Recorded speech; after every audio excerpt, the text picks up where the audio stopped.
Hello, I'm Langston, and I'm back on my channel, Military Election Forecasting. Today, I'm going to be talking about all the issues that we've seen take place in the Trump campaign and, why Donald Trump's campaign is practically a joke. And I kind of just want to dive in depth into talking about a lot of the issues that you've seen, from the Trump campaign in this last couple of months or et cetera. So, first, I just want to talk about like some of the delusion you kind of hear from the right wing in particular. So obviously, as you guys know, I'm very unbiased when it comes to making my predictions. I talk about issues from Democrats' perspectives, issues from Republican perspectives. I argue my stuff with historical trends and pretty accurate data. I don't try to add my personal beliefs into things because obviously, however I feel doesn't influence how a county's going to vote. But oftentimes amongst the right wing, they're kind of delusional about, the voters they're up against, right? And you kind of see this with obviously, Trump was almost assassinated, almost a month and some change ago. And most Americans have completely forgot about that. But when it happened, a lot of Republicans act like this was some great foresight and it was going to affect a lot of American voters' opinions about Donald Trump, which is, just quite delusional. Like a lot of Trump obsessed people are delusional about people who don't really care about Trump, right? And that's kind of unfortunate because you need to kind of understand the general electorate if you want to win in that electorate. And that's something that Democrats understand. Like Democrats know what they're working with, right? Democrats knew no one really likes Joe Biden like that, but they understood it was, he's the candidate that's up, and that's what we have to do. That goes for Katie Hobbs as well. Like I've never met someone from Arizona who was just Katie Hobbs' biggest fan, but at the end of the day, they felt like she was a better option than Carrie Lake. And that's something that, a lot of Republicans don't understand. And because they don't understand that, they kind of underestimate what they're up against. And I want to talk about this in particular because, Trump has kind of been running this rhetoric where I'm going to win regardless. I'm going to win regardless. And definitely he's kind of changed it up since Kamala Harris became the nominee. But even against Joe Biden, like it was no guarantee that Trump was going to beat Joe Biden. Yes, the polls might have been in his favor, but we know the polls have been underestimating Democrats quite substantially since 2020, right? Like obviously 2020 they underestimated Trump, but since then polls have been really bullish on Democratic support, and we've seen them quite exceed that in the polling data. I mean, with the actual results relative to the polling data. But Trump has been like hell bent on that he was going to win, and that's kind of seen why he went into the debate to the nominee pick he made for vice president, JD Vance, which might be his worst mistake. And I don't think JD Vance is completely responsible for a lot of Trump's issues because Trump had a lot of issues himself. But JD Vance kind of shows like Trump's delusion, right? Like even against Joe Biden, Trump was still going to probably lose ground in the suburbs. Like Hillary Clinton gained ground in the suburbs, so did Joe Biden. The suburbs are Trump's biggest issue. Obviously, another big issue for him is black voters, but I think that the suburbs might be Trump's biggest issue, like number one, right? And, you know, when you're trying to not bomb in the suburbs, like when you're trying to do damage control against your biggest weakness, you don't pick the candidate that's weaker than amongst those voters than you are. Like Mike Pence kind of balanced out the ticket. And I do think that Mike Pence wasn't really good in the suburbs either because Mike Pence does give off that kind of traditional conservative mentality, but Mike Pence is still very right wing on abortion, on gay marriage, and a lot of other issues. Most voters in the suburbs are very socially liberal, but obviously they're fiscally conservative. So Mike Pence kind of turns him off as well, but he's not nowhere near as bad as someone like JD Vance, right? And JD Vance is a horrible candidate for appealing to, these moderate voters. And JD Vance has said a lot of things that have like really alienated him with amongst these demographic groups. Like in particular, his comment about childless cat ladies. And, regardless how you feel about that comment, why would you say that, right? Like, there's going to be cat ladies that vote for Donald Trump. You don't want to, attack moderate voters that are already swinging against you, right? You want to do as much damage control as possible. And that's something I don't think the Trump campaign necessarily has been understanding. And, there's a lot of moderate, cat ladies in the suburbs, and those are voters that Trump is going to need if he wants to win the presidency. So attacking those demographic groups was like, what was the purpose of that? Like, what did the Trump campaign gain from JD Vance making that comment, right? He also, made a comment recently where he fed into a conspiracy about Haitian immigrants, eating cats, which is just a horrible thing to feed into because it's like, what does the Trump campaign gain from that, right? Haitians are considered black. And, his comment about that is going to be seen as anti Black. It's going to be seen as racist. And that's going to infuriate Black people in Georgia, in North Carolina, right, in the inner cities in the Rust Belt. And these are voters that Trump doesn't need to win, right? Like in 2016, the primary reason Trump won was because Black voters didn't turn out to vote for Hillary Clinton. So your goal is to motivate your own voters, but it's also to minimize your opposition's turnout, right? Like you don't want your opposition to turn out in full force. And those kind of comments, how's that going to help Trump with one voter? Like what voter is going to vote for Trump because JD Vance made a comment about Haitian immigrants eating cats? Like that's just not an effective strategy. And it comes off as extreme to moderate voters that Trump needs to win. So JD Vance was a big issue for Donald Trump.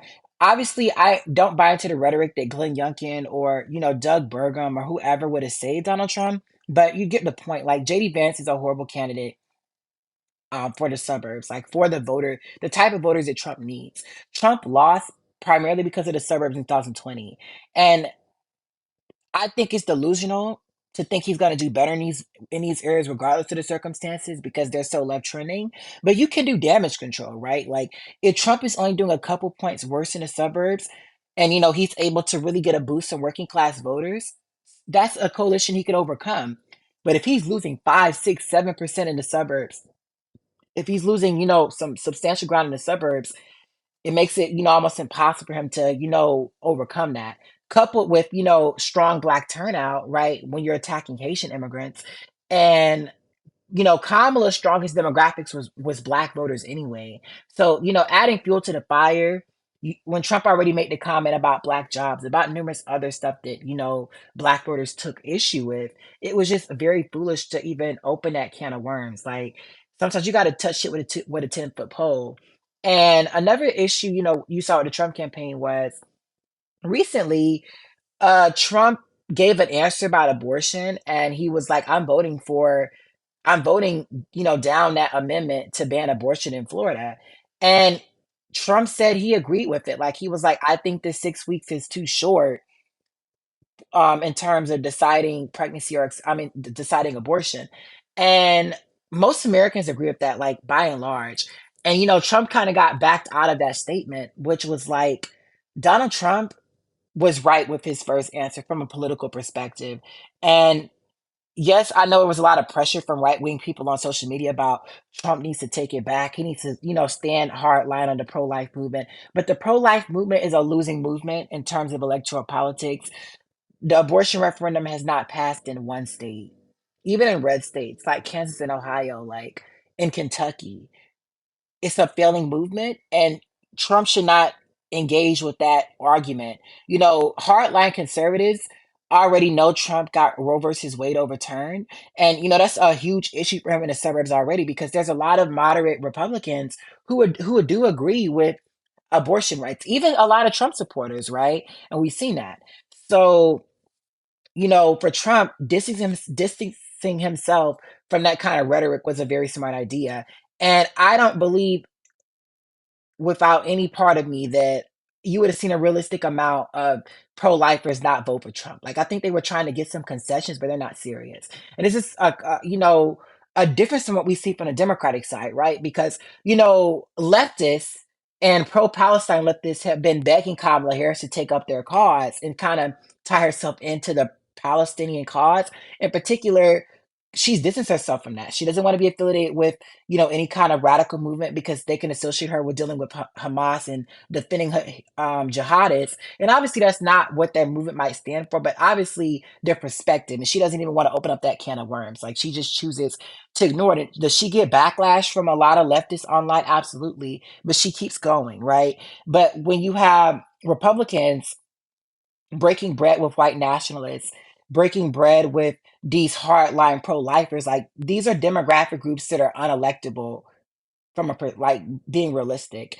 And for Donald Trump, like the damage has already been done with abortion on his rhetoric. So even if he was to not open up that can of worms, I think that you definitely see a worm still get out the can and it would still hurt him in the suburbs.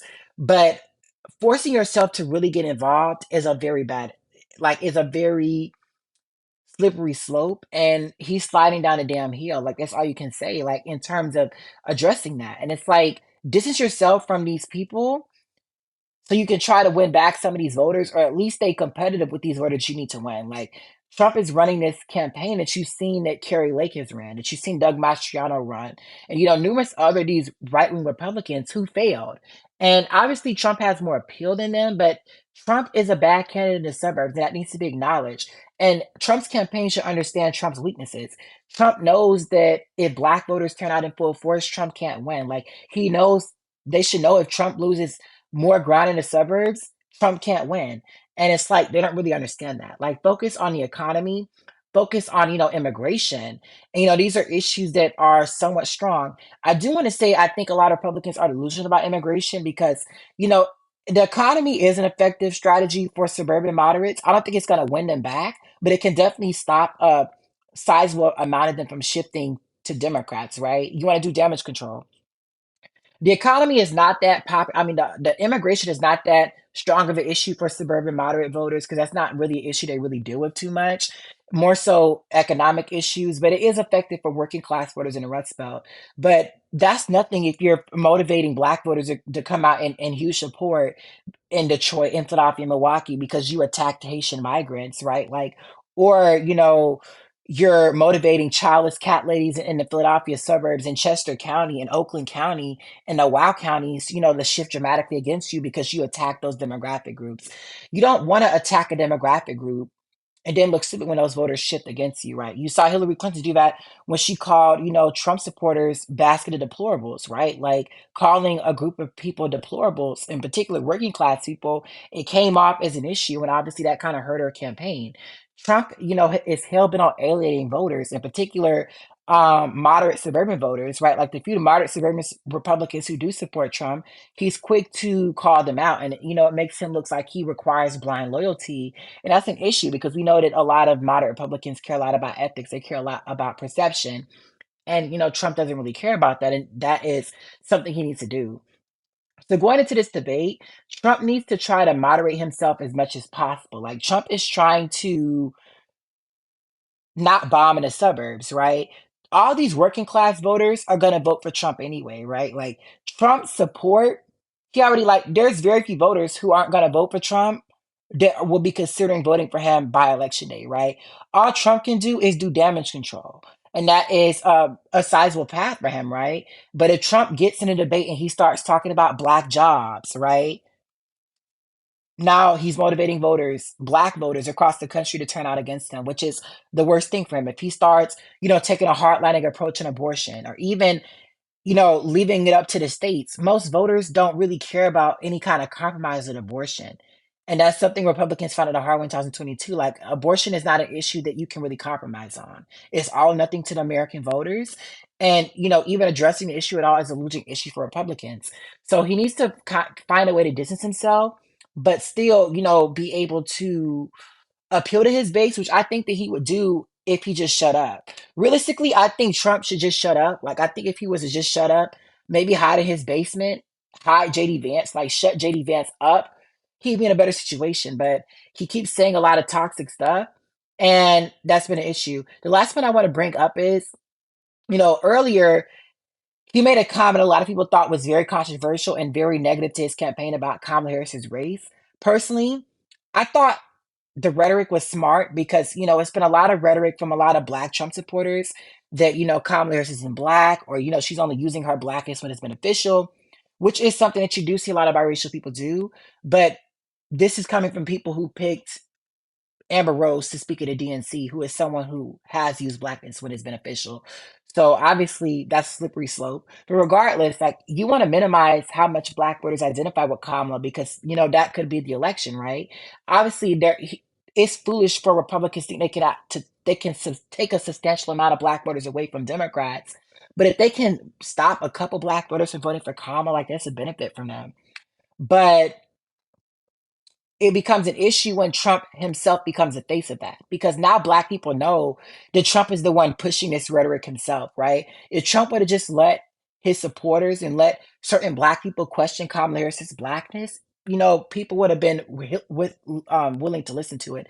Obviously, not a lot, but even if it's a couple thousand, that makes a big impact in Georgia. Like that makes a big impact in these Rust Belt states. That could be the difference in holding North Carolina for his campaign. But when you get yourself directly involved, like people see through the cracks and it creates an issue. And that's something I don't think that Trump understands. Like he needs to find a way to distance himself from this rhetoric, and that's something he's not doing. But anyway, that's all I have to say so far. I'm really interested to see what happens in this debate.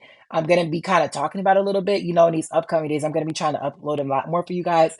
Anyway, please like, comment, and subscribe down below. Make sure to have a nice day, you guys. Goodbye.